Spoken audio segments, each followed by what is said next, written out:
बरं काय विशेष बरं त्यांच्याबद्दल सांगा बरं. जनाबाई हा विठ्ठलाची भक्ती केलेली, विठ्ठल जनाबाईला मदतीला आलेला आहे. मग विठ्ठल कसे मदतीला आलेले तर तेच थोडक्यात मी तुम्हाला सांगणार आहे.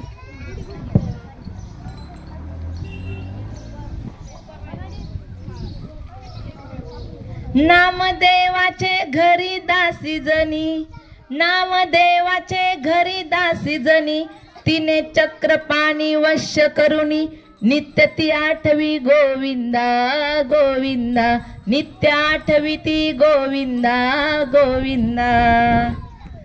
बघा तर इकडे लक्ष द्या. ऐ अनुष्का लक्ष दे. तर नामदेवाच्या घरी जनीनं काम केलेलं आहे. ते कसं केलं तर त्या जनाबाईच्या लहानपणापासूनची मी माहिती तुम्हाला थोडक्यात सांगत आहे. तर जनाबाई 5 वर्षाची होती. किती वर्षाची? 5. तर जनाबाईच्या आईवडिलांचा एक नियम असायचा. दरवर्षी आषाढी एकादशी आली की जसे आता आषाढीला सगळे लोक आषाढी एकादशीला पंढरपूरला जातात, तसेच जनाबाईचे आई वडीलही पंढरपूरला जायचे. मग जनाबाई लहान होती, 5 वर्षाची होती. मग जनाबाईच्या आई वडिलांनी दोघांची बोलचाल झाली आणि ते म्हणाले आपली जनाबाई लहान आहे, मग आपण तिला आपल्या शेजारच्यांच्या घरी ठेवून आपण पंढरपूरला जायचं. असं त्या दोघांचं पती पत्नीचं ठरलं बघा आता जायचं. मग जनाबाई इकडं तिकडं असं खेळत होती शेजारी, आणि शेजारची मुलगी म्हणली तू आमच्या घरी राहणार आहे, आता तुझे आई बाबा पंढरपूरला जाणार आहेत आणि तू कुठे राहणार आहे? आमच्या घरी. जनाबाईला वाटलं की आई बाबा माझे का बरं मला ठेवून जाणार आहेत, म्हणून ती त्यांच्या आई बाबाकडे गेली आणि म्हणाली आई आई मला तू घरी ठेवून पंढरपूरला जाणार आहे, मला पण तुमच्या बरोबर यायचंय. जनाबाई किती वर्षाची होती? छोटी होती. तिच्या छोट्याशा आवाजात ती म्हणायला लागली मला पण तुमच्या बरोबर पंढरीला यायचंय, मला पण पंढरीचा पांडुरंग बघायचा आहे. काय म्हणाली? मला पण पंढरीचा पांडुरंग बघायचा आहे.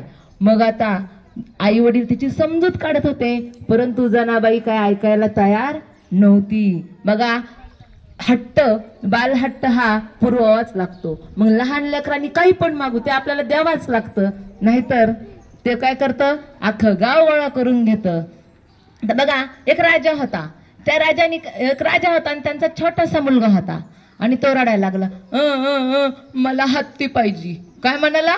मला हत्ती पाहिजे. आता राजाच्या घरी काय हत्तीला कमी असतं का? नाही. राजाने लगेच त्याच्या शिपायांना सांगितलं आणि हत्तीला घेऊन यायला सांगितलं. लगेच शिपाई हत्तीला घेऊन आले. ते बाळ हत्ती बघितला, थोडा वेळ झाला की परत रडायला लागलं मला गाडगं पाहिजे. काय म्हणायला लागलं?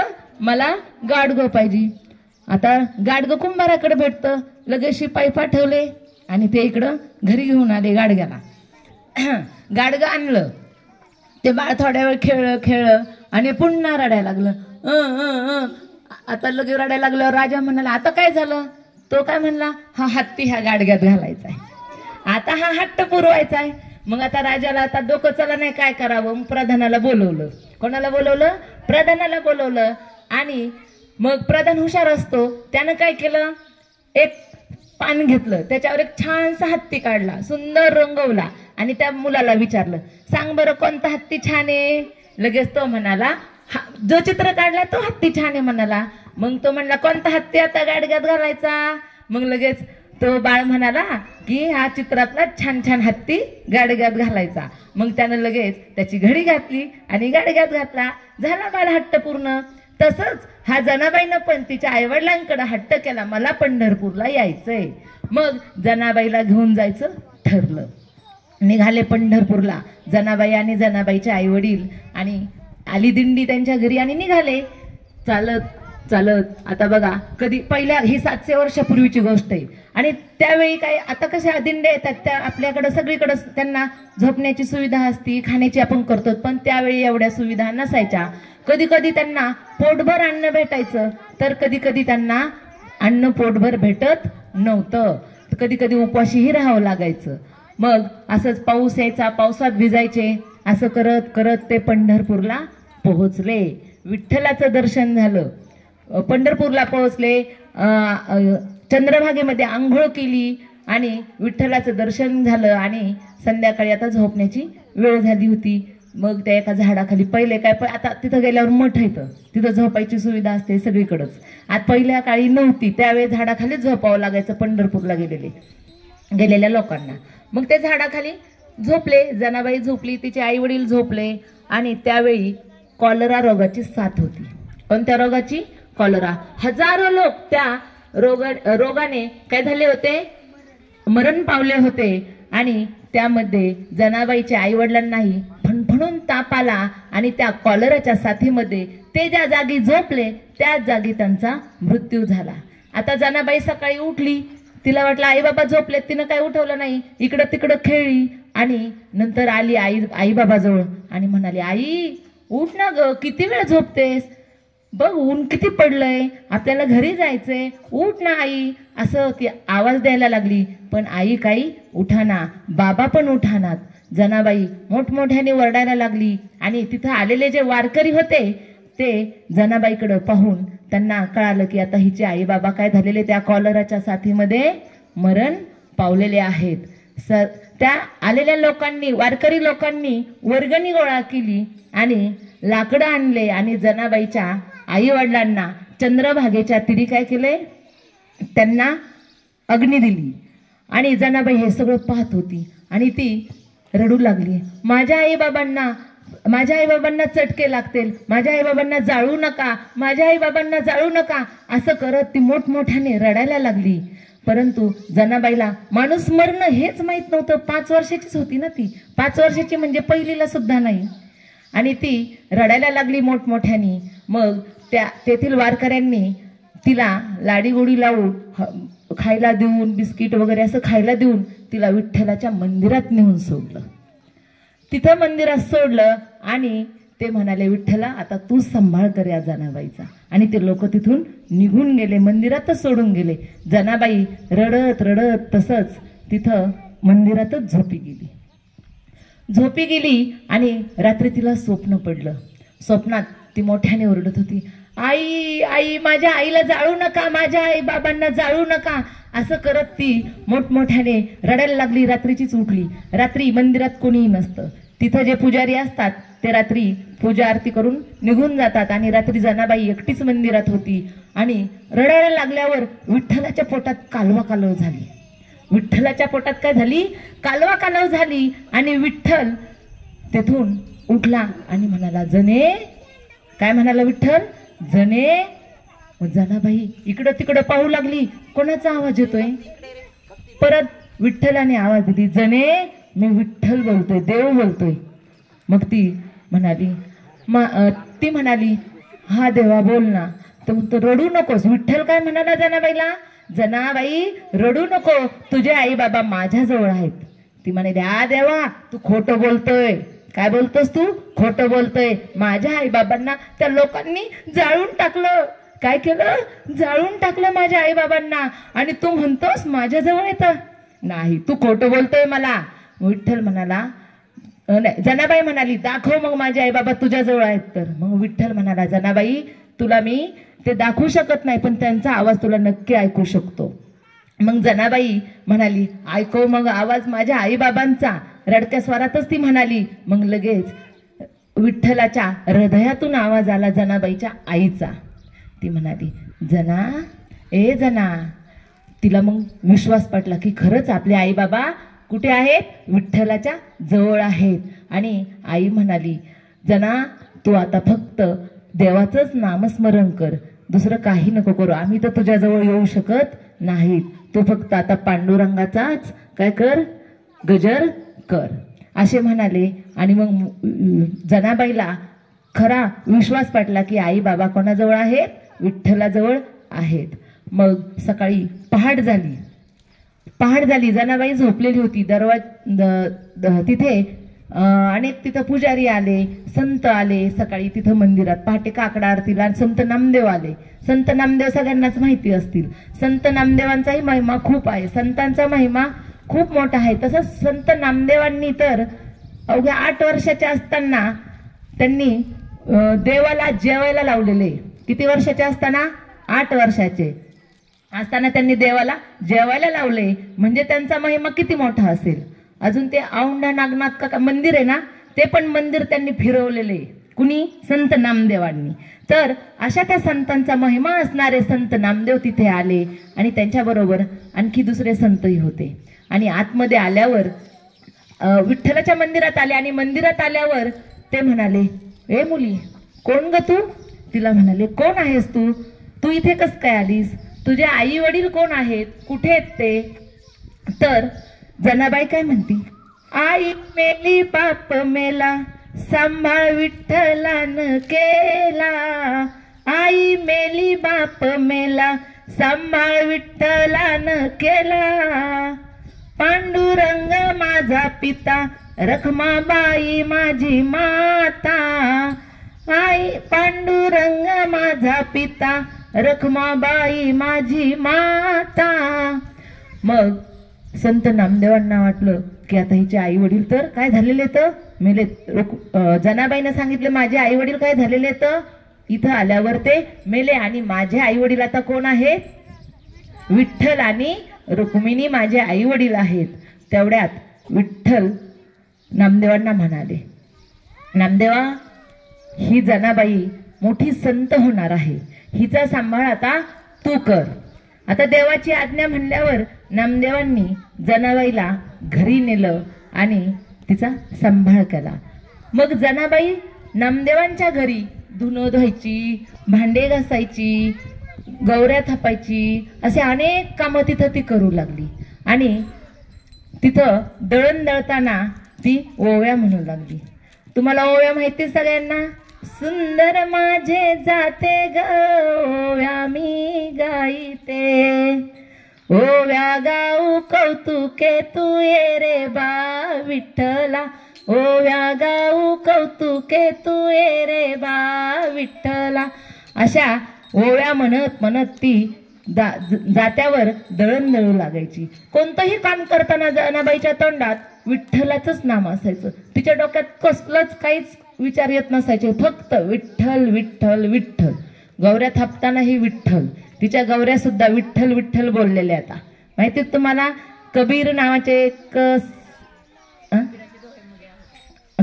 कबीरच होते ना, संत कबीर कुठून आले होते? काशीहून आले होते. कशासाठी? की संत जनाबाईचं नंतर म्हणजे ती जी देवाची भक्ती करत होती, सगळे अख्ख्या विश्वात तिची ख्याती पसरली होती.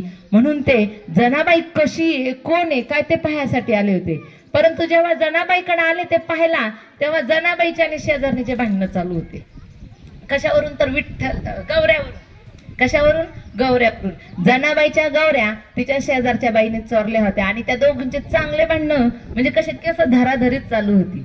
ती म्हणायची माझ्या गौऱ्या तू चोरल्यात आणि ती म्हणायची नाही माझ्याच. आता ते संत कबीर आले म्हणले, आता जनाबाईचं तर नाव एवढं मोठं आहे आणि इथं येऊन तो बघतोय तर काय यांचे भांडणं चाललेत. म्हणून ते म्हणाले, कशावरून भांडणं चालले तर त्यांनी सांगितलं की हिने माझ्या गौऱ्या चोरल्यात. मग कबीर म्हणाले, कशावरून? तुझ्याच गौऱ्यात. मग जनाबाई म्हणाली की ज्या गौरीमधून विठ्ठल विठ्ठल असा आवाज येईल ती गौरी माझी. मग संत कबीरांनी त्यांना वाटलं की आता जनाबाई हिची ख्याती तर पसरली, मग ती कशी आहे काय आहे ते आता आपल्याला पाहण्याची परीक्षा ह्यातूनच कळणार आहे. मग त्यांनी एक गौरी घेतली, कानाला लावली, त्यातून आवाज यायचा विठ्ठल विठ्ठल. दुसरी गौरी घेतली, त्यातून आवाज आला विठ्ठल विठ्ठल. अशा सगळ्या गौऱ्या जनाबाईच्याच होत्या आणि त्या प्रत्येक गौरीमधून विठ्ठल विठ्ठल असा आवाज यायला लागला. मग त्या संत कबीरांना त्या जनाबाईची खरी भक्ती कळाली. तर असा त्या जनाबाईचं असं सगळीकडे नाव झालेलं होतं. आणि विठ्ठल रोज जनाबाईच्या घरी दळायला यायचा, तिला भांडे घासू लागायचा, कपडे धुवू लागायचा. का? तर भक्ती, तिची भक्तीच होती तेवढी. तिने त्या देवावर खूप मोठी श्रद्धा ठेवली होती आणि फक्त नामस्मरण देवाचंच होतं. म्हणूनच तिच्या या नामस्मरणाने तिने विठ्ठलाला घरी कामाला बोलवलं. म्हणूनच आज लाखोनी लोक कुठं जात आहेत? पंढरपूरला आषाढी एकादशीला जात असतात. तर एकदा एक चमत्कार झाला. काय चमत्कार झाला बघा. एकदा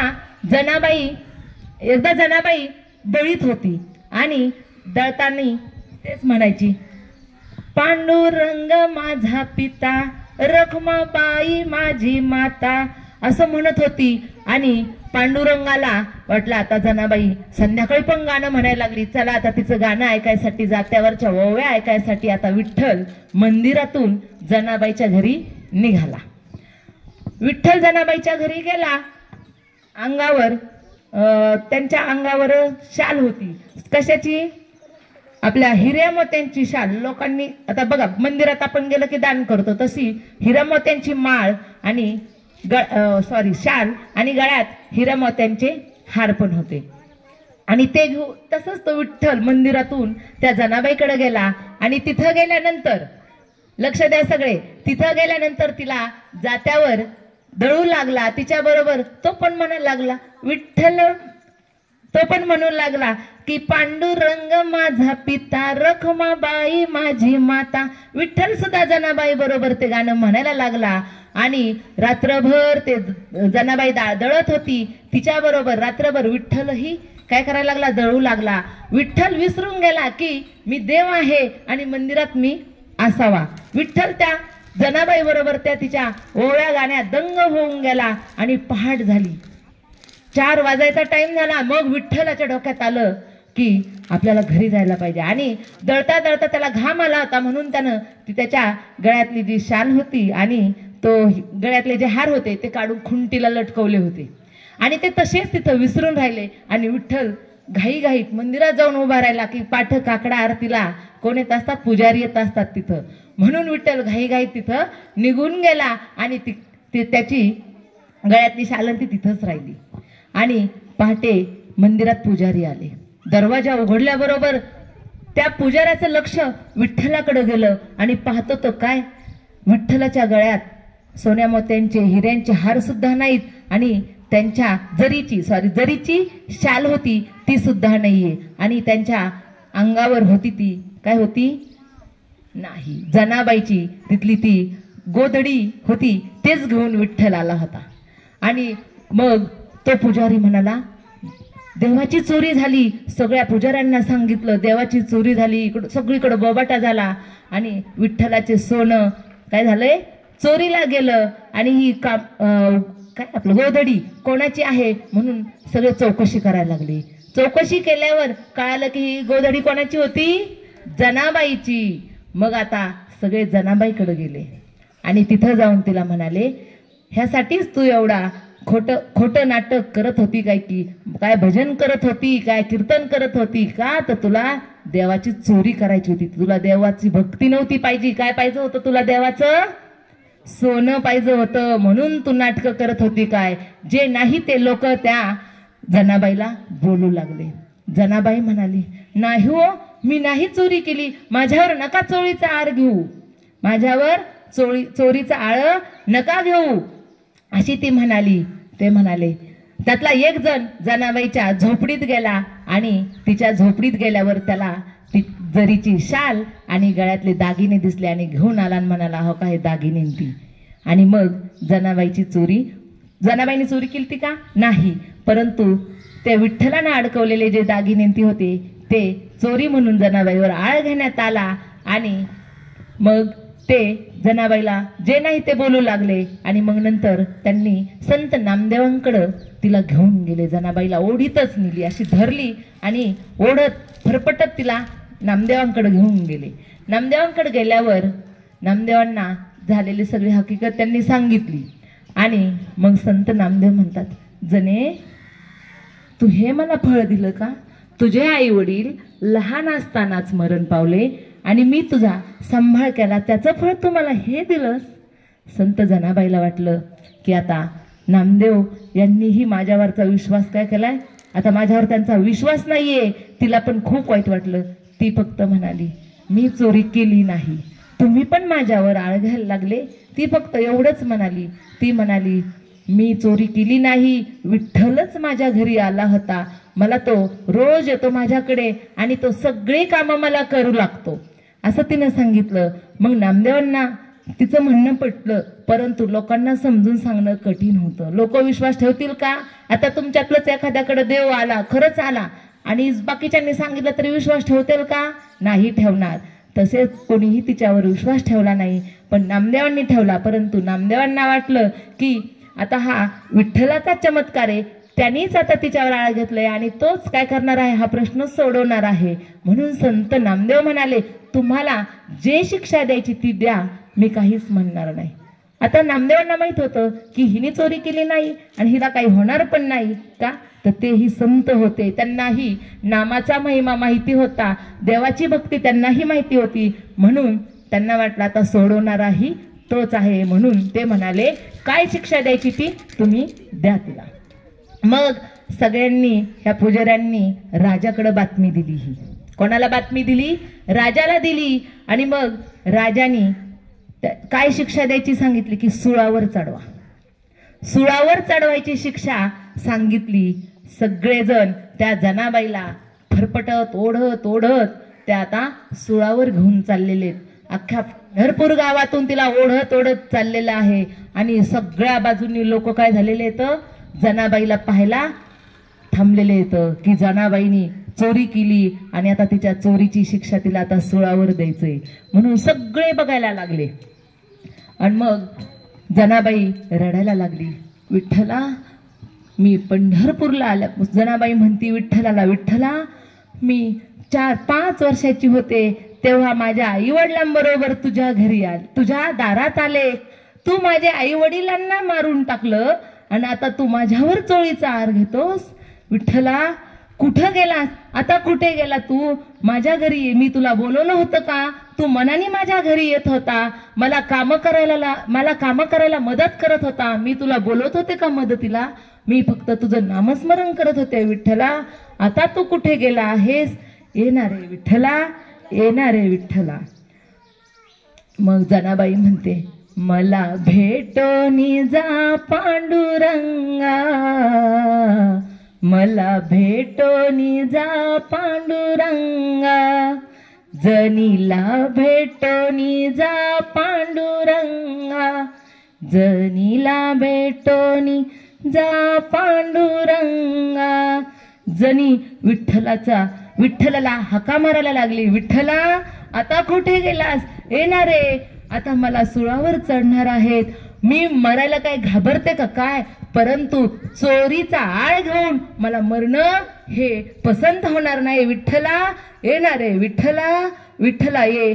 मला तू येऊन मारलं तरी चालेल, पण ह्या लोकांना दाखवून दे की मी चोरी केली नाही. विठ्ठला येणारे विठ्ठला ये.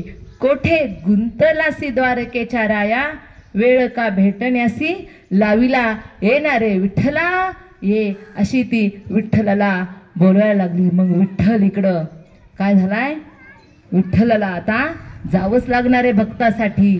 विठ्ठल मग त्या जनाबाईकडे गेला आणि सगळ्यांसमोर सांगितलं की जनाबाईने चोरी केलेली नाही. तिथं जाऊन त्या विठ्ठलानं जनाबाईला, सगळ्या लोकांना, अख्ख्या लाखो लोक जमले होते, त्या लोकांना सांगितलं की जनाबाईनं चोरी केली नाही. विठ्ठल आल्याला पाहून सगळ्यांना कळलं की जनाबाई खरंच विठ्ठलाची भक्त होती. आणि अशा प्रकारे विठ्ठल हा सगळ्यांना पावतो, फक्त मनापासून. फक्त आपण भक्ती कशी केली पाहिजे? मनापासून केली पाहिजे, फक्त आपल्या स्वार्थासाठी केली नाही पाहिजे. जनाबाईने तिने बोलवलं होतं का विठ्ठलाला?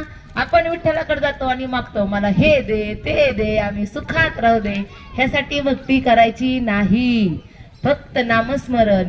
आपण निस्वार्थ प्रेमाने भक्ती केली तर नक्कीच विठ्ठल आपल्याला पावतो. आणि हे सगळे पंढरपूरला जाणारे जे लोक असतात ते विठ्ठल भेटण्याच्याच आशेने जातात आणि पांडुरंगाला भेटून येतात सगळे. आणि विठ्ठल जनाबाईला कुठं भेटायला आला? घरी पण येत होता तिच्या. मग आपण जरी गेलो नाही पंढरपूरला तरी आपल्याला विठ्ठल इथं भेटायला येईल, पण आपण काय केलं पाहिजे? मनोभावे त्याची भक्ती केली पाहिजे.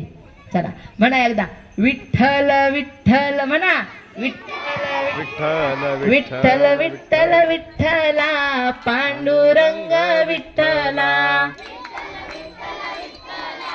पांडुरंग विठ्ठला, विठ्ठल विठ्ठल विठ्ठला, हरि ओम विठ्ठला,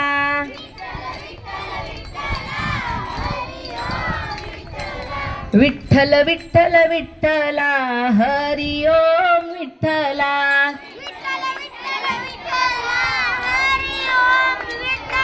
विठ्ठल विठ्ठल विठ्ठला, हरि ओम विठ्ठला,